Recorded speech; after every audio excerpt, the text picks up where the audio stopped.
In today's anime Vanguards video, I'll be giving you guys a full tier list with all the new units and letting you guys know what the new units are meta, you know, how good they are, what they do and what not, and also just all the units in the game. So if you're a new player or you're a veteran player, you know what units to get from this update or just in the game in general, or maybe you're trying to catch up to the game because you like the recent double run update, which, you know, is quite a controversial opinion at the moment. But subscribe to the channel. I'm trying to get 100,000 subscribers, and please like this video. You know, if you're trying to put Monarch in, you know, in the new update, make sure you like, comment, and subscribe for the Rex unlock. Make sure you like, comment, and subscribe. You know, if you want to hold Monarch in the new update. Join the Discord server down below. I may be doing a Lucky Clips video soon that you guys can be in. Watch the video right now. And also, I got future videos planned in my Discord, so please do join. And I'll stop yapping. Let's get straight into the video. Okay, so if a unit is not on this tier list, they're either too dookie, the point where there's not really a point in putting them on the tier list, or I simply forgot, which I apologize for. And if I did forget a unit, please comment them down below. And I've already realized I forgot one unit, which is this one, which I'll put on the tier list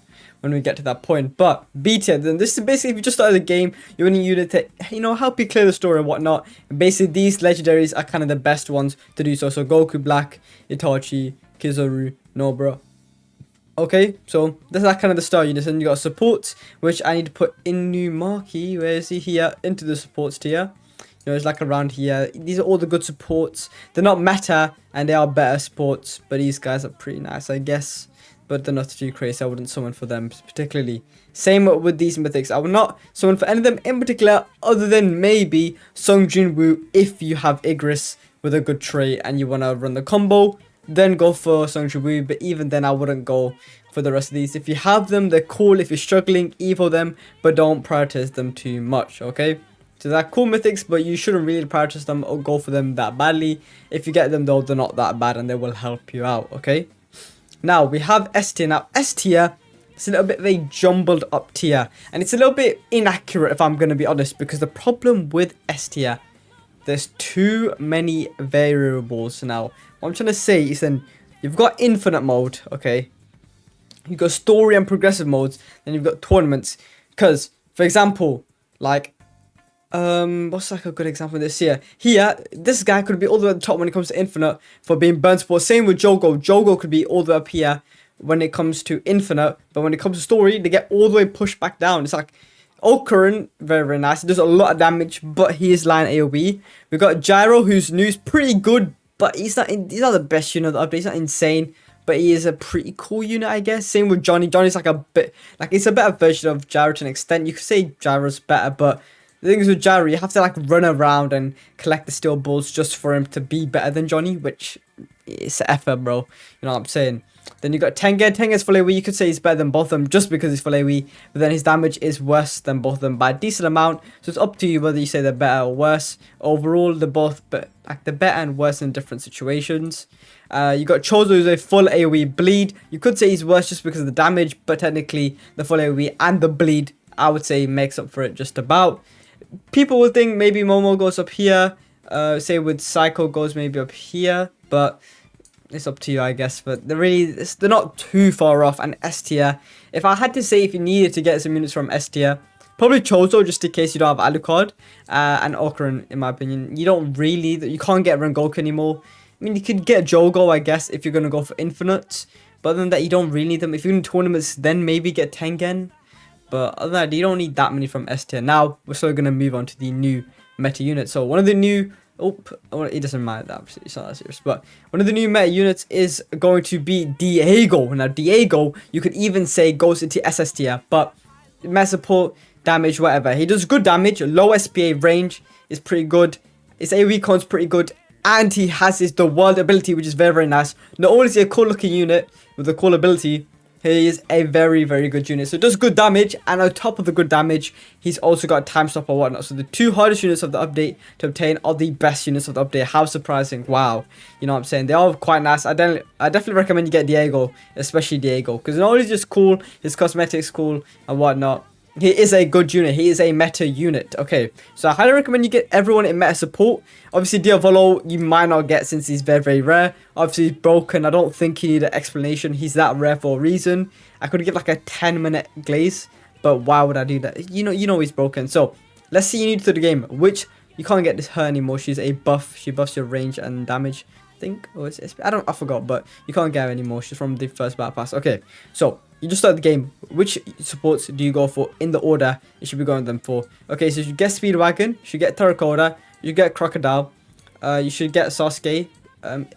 Julius is still in the battle pass, I think, so get Julius, get Diego, get Todo, get Diavolo. That is the order I'll do it in. So Speedwagon, Terracotta, Crocodile, Sasuke, Julius, Diego, Todo, Diavolo. And Diavolo's last because he's probably the hardest to obtain.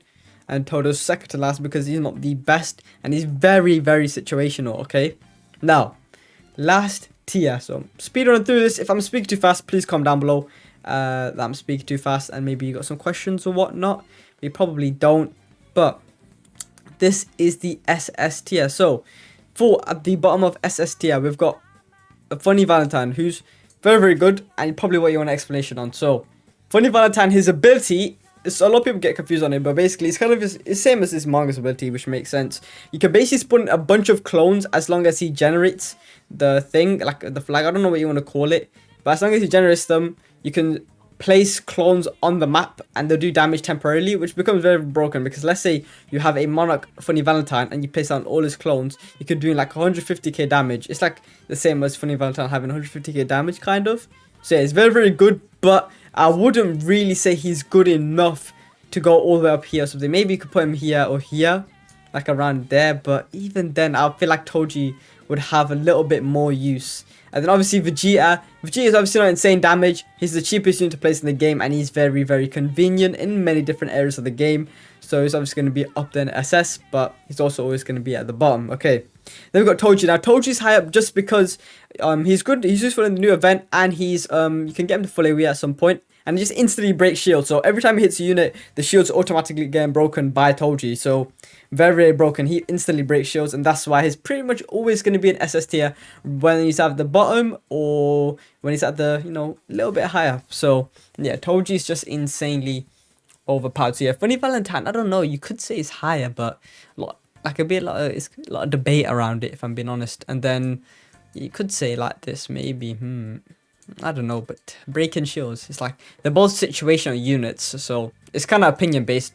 Would you want to put Valentine here or would you want to put Valentine here? But I'll keep him at SS, maybe a stretch like it's all the way down there, like here, but we'll keep him here for now. Keep him there for now. Okay, then we've got Igris, who's a full AoE unit. He's slowly falling off, if I'm being honest, but he is still quite a good unit just because they've not really released too many full AoE units. But we'll see when they drop update 2.0, because Igris can definitely fall off in update 2.0.